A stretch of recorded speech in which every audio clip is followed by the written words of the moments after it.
coming for the 808. On the player podcast, on the player podcast, on the player podcast, on the player podcast.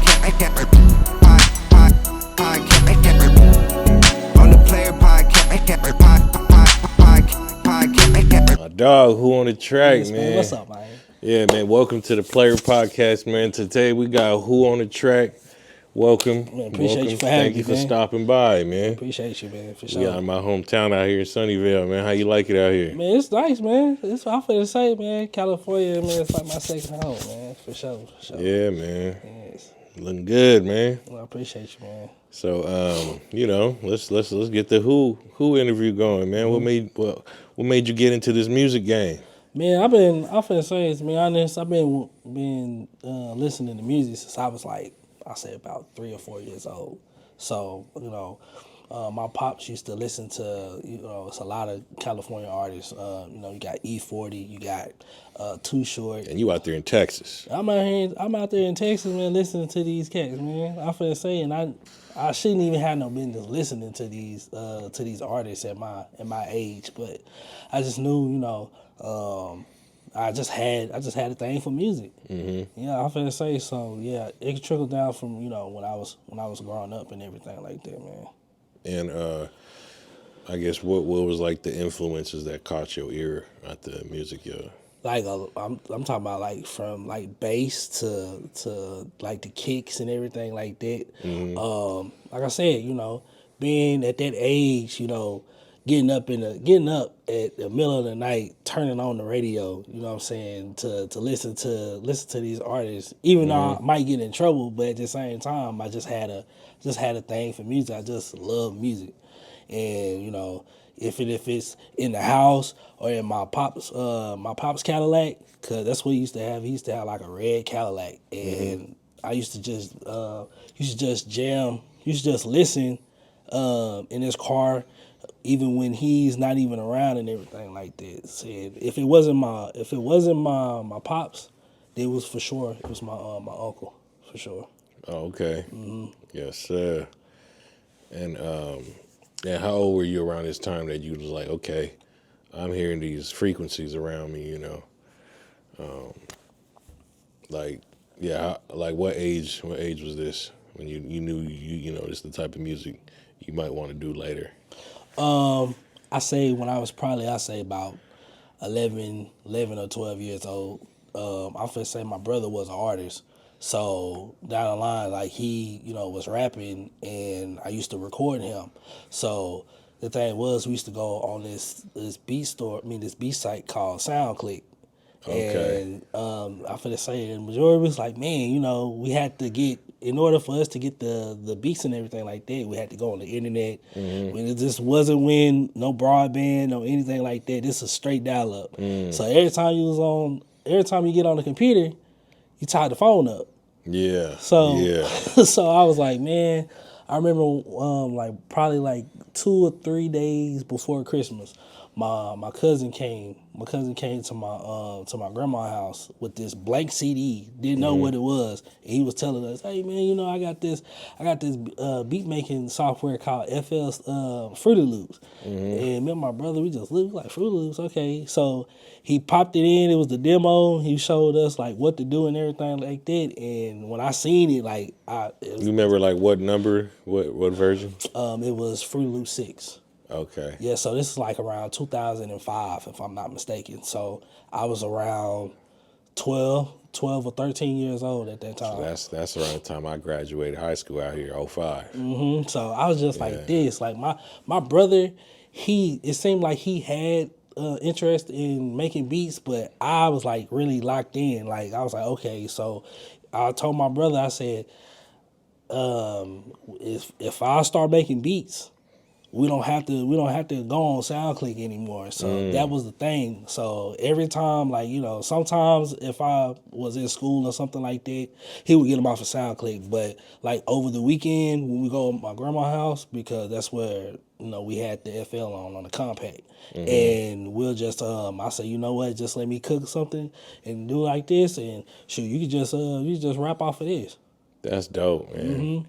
And that's always a good thing when you're just like you're learning. Yes. At the same time, you're having fun. And you're doing it for fun. Yes. Like that's the whole foundation of this whole music thing. Like if you coming into this thing like okay, I need to be a producer because it's cool. Or, Yeah. you know, not getting just thrown in because you just having fun. Like you got your brother around you. You know, hey, let's make a music, let's make a track. You Yes, know, man, that's what makes it fun, man. I feel say, yeah. I think if it wasn't for my cousin, I think I probably wouldn't even been like a producer like how I am today. If, like I said, like he really influenced me to produce for sure. Dope. So when did you start selling beats online? Did it come a little bit later? First, you were just kind of working on music with fam. Yeah, I was so I started selling beats. I started selling beats probably You ever heard of Rock Battle?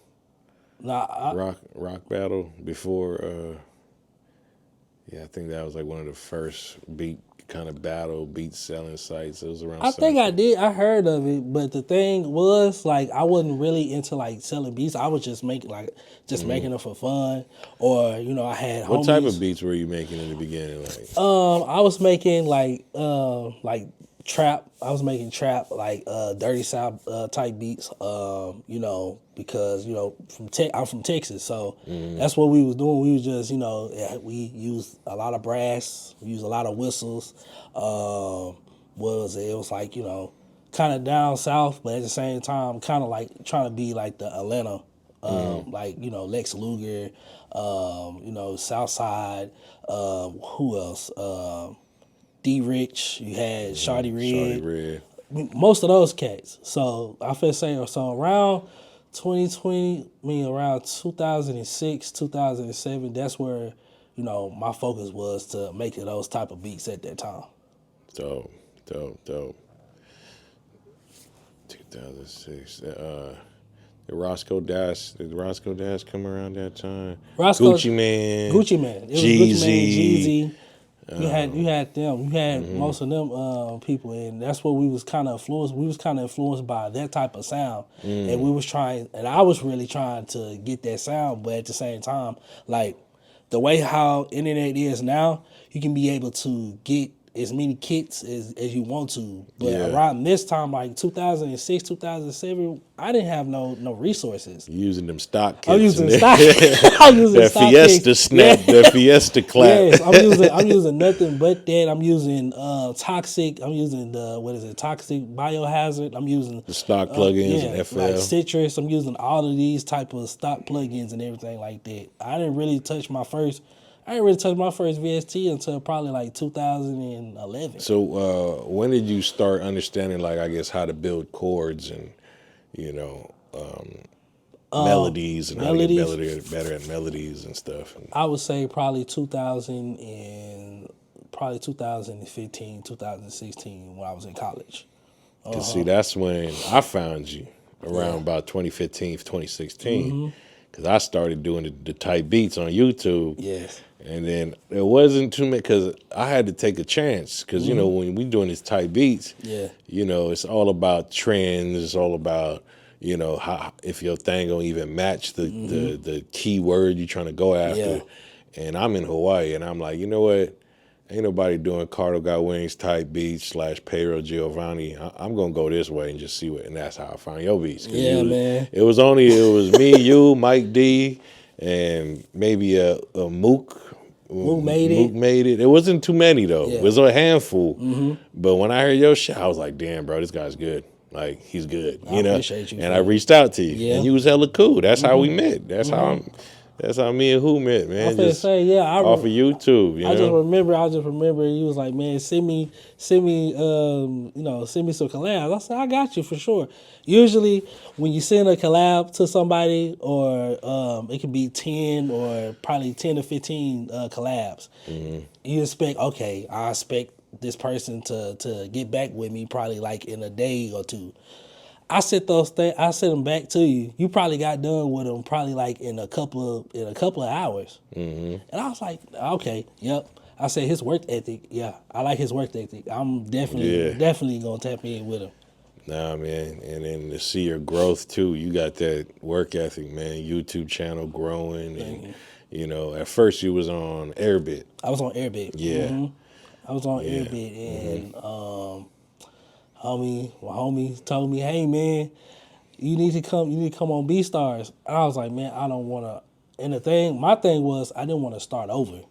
So I was like, "Man," or not even start over, but I didn't You want had to strategize because you had to have a game plan getting into this online thing. So what I did was, I was like, you know what, forget it. I'm gonna cancel the membership with Airbit, and then I'm gonna just start all over on BeatStars, and that's what I did. Did you bring any of those older beats over, or you just kind of left them? Probably like 2. I probably Because you got a whole catalog.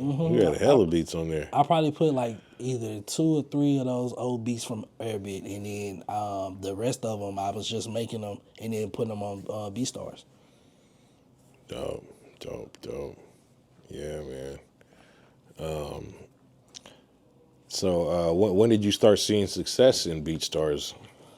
When I started seeing success in BeatStars, I'm gonna say, during COVID, during 2020. Yeah, so 2020, you really didn't have much to do, and because everything was shut down.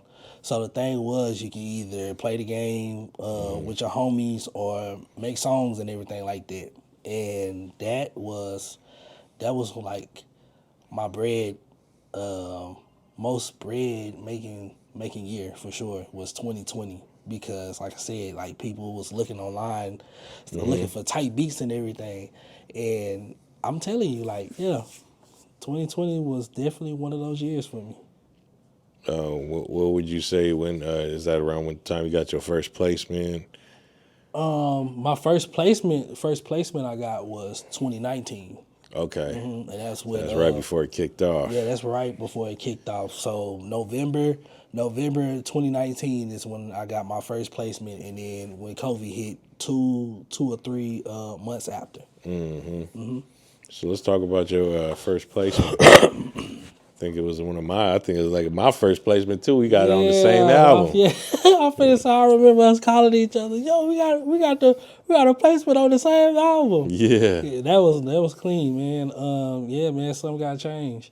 2019. Yeah, some got changed, man. That thing doing numbers too. Yeah, I finna say yes. Like that's like one of the biggest. Like every time when somebody come up to me, or they be like, what's your placements? And I'll be like, you heard Larry June, something got changed. And then they'll go into shock because they be like, what? Yeah. You made that song? I'm like, yeah, I made that song.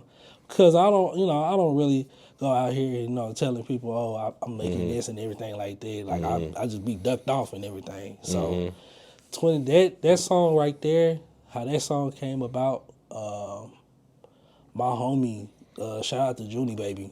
He's the DJ in Dallas. I had went to a studio session with one of my homies, and he was there. And I know after the listening session and everything like that, he was talking, and all of a sudden I just heard Larry June, and then I said, so you say you know Larry June, and he was like, yeah, I know him personally. And to me, I'm like, you don't know Larry June like that. So I said, I have a beat on my YouTube. I want you to listen to it and see will he be able to, get on the song.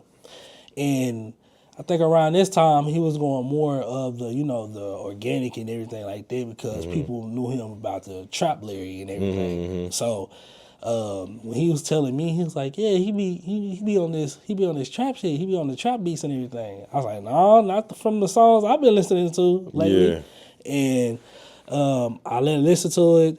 He told me, he said, send me the beat. I'm gonna let Larry listen to it. And so I think what was the day after the listening session, he sent me like a screenshot of what Larry June was saying to him, like responding, and he just told me to send him the stems. I sent Junie Baby the stems so he could send it to Larry. A couple of days, or probably like a couple of weeks after, I seen him do a snippet, and then probably in November. That's when something. I mean, that's when the Product of the Dope game came out. Dope. And when Product of the Dope came out, I think every producer does this. They skip to try to see if they try to see if they made a placement. Oh, hear my tag. All right, next. So I skipped. I was like, okay, I'm at 10. Okay, I'm at 11. Okay, so I skipped 11 and went to 12. All I heard was do-do-do, do-do-do, do-do-do. And I was like, man, I said, bro, he put it on this album? I said, this is crazy. And it really didn't hit me until the track list came out. Dope, man. Yeah, fire production, man. I appreciate it. Your drums be hitting, man. You know, you definitely got a fusion of West Coast and Texas in there. Yeah, I appreciate it.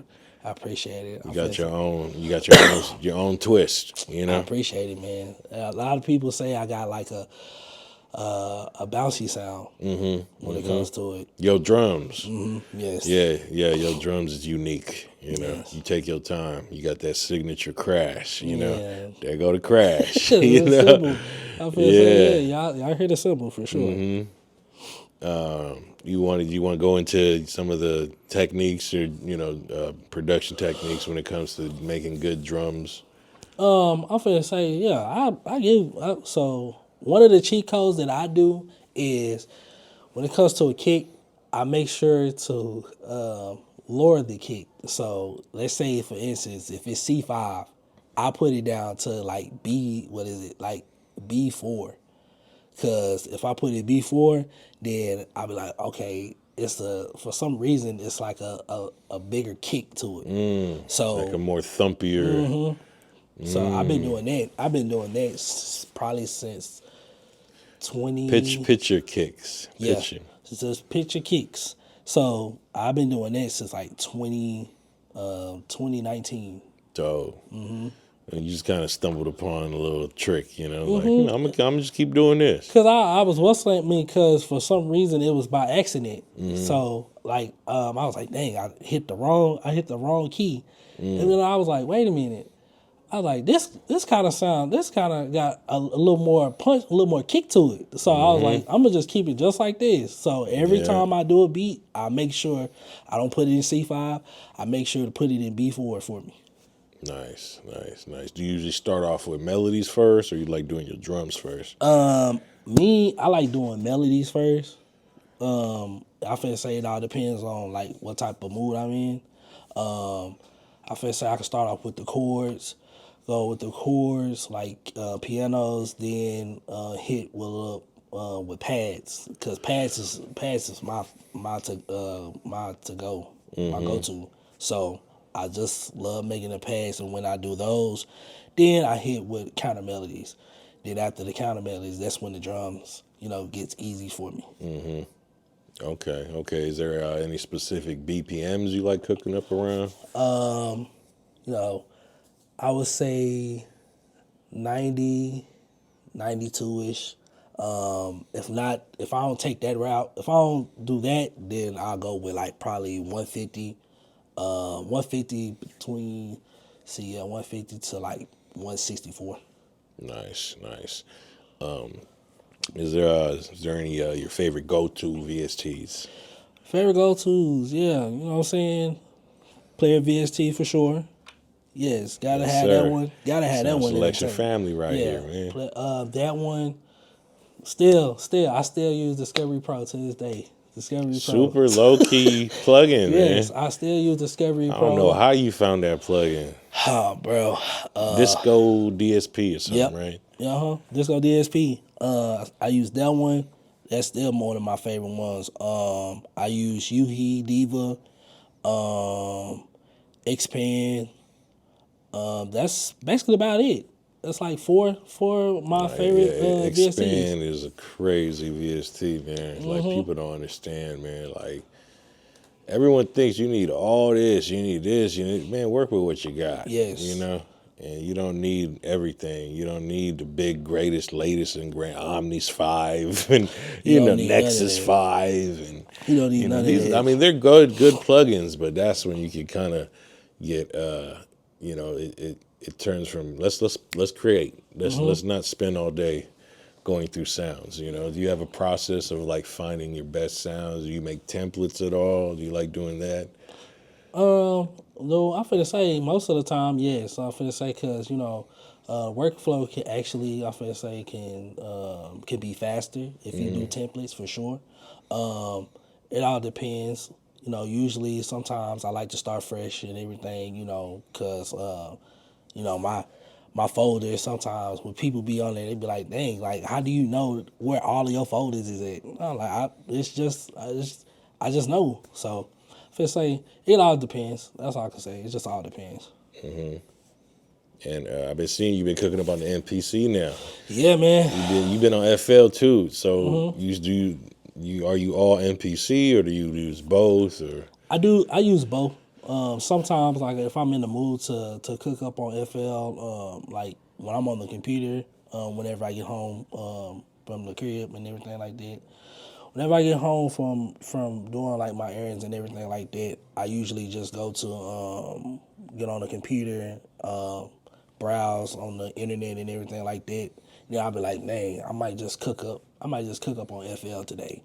Or if I be like, dang, I don't want to use FL today, I'm just going ahead and pull out the MPC and be a faster workflow and everything like that. And yeah, like I said, I just be using both of them. Yeah. Did you ever listen to like any Texas rap like Lil Kiki and Southside Players, Screwed Up Click? Yeah, for sure. I used to listen to most of them. Like the biggest one I used to listen to most out of the Screwed Up Click was Zero. Yeah, Zero. Like he had he'll sing on the hooks and then he'll rap on the verse. So it's like you getting best of both. So it's like I was like, dang, because I remember watching one of his interviews. He was like he didn't have the money to pay. He didn't have the money to pay for artists to sing on the hooks and everything like that. So he basically did everything himself. So I was like, dang. I was like, okay, yeah, because I was like, dang, because I kind of do the same thing. Yeah. So you definitely take some of the Texas sound, blend it with what made you get into the West Coast sound? West Coast sound, I say like 20. What was it? I always wanted to like make those type of beats. So I was like, dang, I don't really have do I really got the drums? Do I really got the right drums? Do I have like the right VSTs? This is like 2016, 2017. And I was like, you know what? I'm gonna make my first one. And then I put it on YouTube, and it got a little bit of recognition. And I was like, okay, so if I go with this, if I keep going, finding the right bass and everything like that, then everything will pay off. So I continued to do it. I was finding the right bass, layering one bass with another bass, and then I was finding like the right clap. And then I remember stumbling upon I had like a old drum kit, I say 2009, and that same snare was in somebody's kit, and I was like, so you telling me this whole time I could have been using this snare, I could be using this snare, and I was like, dang, it's crazy. I was like, but the thing was, I just figured it out by listening to going on YouTube, listening to another person instrumental, and I'm like, okay, now I see what's going on and everything like that. Yeah, come with the West Coast. Certain sounds for certain genres be the go-to kicks, the go-to clap, go-to snare. Yes. Yeah, a whole string of sounds will create a genre, man. That's what's up, man. Do you prefer making beats from scratch or sampling? How do you like? Because I know someone's got to change the sample in there. So. It's a sample for sure. It all depends. Like I said, it can go both ways. Like sometimes I like to create from scratch because sometimes like I have a melody in my head that I want to put down on either if it's on the MPC or if it's on FL. But like sometimes you can find samples. You just gotta make sure it's like one of the rare samples. To make sure you don't get copyrighted and everything like that. So that's why I sometimes I take my time with finding like the right thing to sample. That's what's up, man. And man, what's your take on being the importance of being a team player? You know, because man, you've been around since the beginning of it. You know, Yeah, and I appreciate you, brother, for real, man. Nah, you know? no problem. No problem. You've been every time we got an event. Hey, let's do LA. Hey, boom. You know, we've been doing the LA thing. You know, going to NAM and. Always there to be a helping hand, bro. Yeah, for sure. I'm finna say, because the thing is, like, my homie always told me, like, you have to know, like, what your role is when it comes to, like, certain things. Like, you shouldn't be wanting to be, like, a lead. Like, if you know somebody is being that lead, just play. All you gotta do is just play your role. That's all you can do. So and you know me, I like playing the background. So anything I feel say, if anything like a person need help or something like that, I'm definitely if I'm rocking with you and everything like that, I'm for sure gonna help. I'm for sure gonna help. That's been me since I was probably, I say about 15 to 16. Yeah, that goes down to even being in big rooms, being around big artists, you know, and knowing how to act around, big artists too. It goes far. I feel say, cause when it comes down to it, I'm an introvert. So, like, unless somebody introduced me to somebody, that's when I'll be like, okay, that's when it's my time to like talk and everything like that. But if nobody doesn't say anything, I'm not gonna say nothing. Yeah. Where can people find your music? Where people find my music, they can find me on YouTube.com/WhoOnTheTrack. You can find me on WhoOnTheTrack.beatstars.com. Yeah, I'm finna say that's where it can hear all the beats and everything like that. Hear all the thumps. Where can they find your sample packs and drum kits? Oh, they can find my sample packs and drum kits on soundselectionkits.com for sure. I'm finna say, yes, sir. You won't be disappointed. I swear. Yes, sir, man. Any last tips you want to share with upcoming music producers? Yeah. When it comes to giving advice to upcoming producers, I would say when it comes to working with artists, know your worth, because some people can try to lowball you when it comes to selling beats. Like, for real, like, know your worth, and also try to get to know the business, and also, when it comes to getting a publishing deal, make sure that you know that you getting into a right publishing deal for sure. Because sometimes a person can get a crappy publishing deal for sure. So that's what it is. That's what it's about. Main thing is just know your worth when it comes down to it. When it comes down to it, just know your worth when working with these artists. Yes, sir. On the track, man. It's a pleasure having you here on the Player Podcast, man. Man, appreciate you for having me out there, Thanks for coming out here, brother. Man, for sure. Thank you. Yes, sir, man. We got a lot of work, man. We're going to get into, man. But, yes, sir. We're going to wrap this one up, man. Appreciate you. Yes, sir. I did come in for the 808. On the Player Podcast.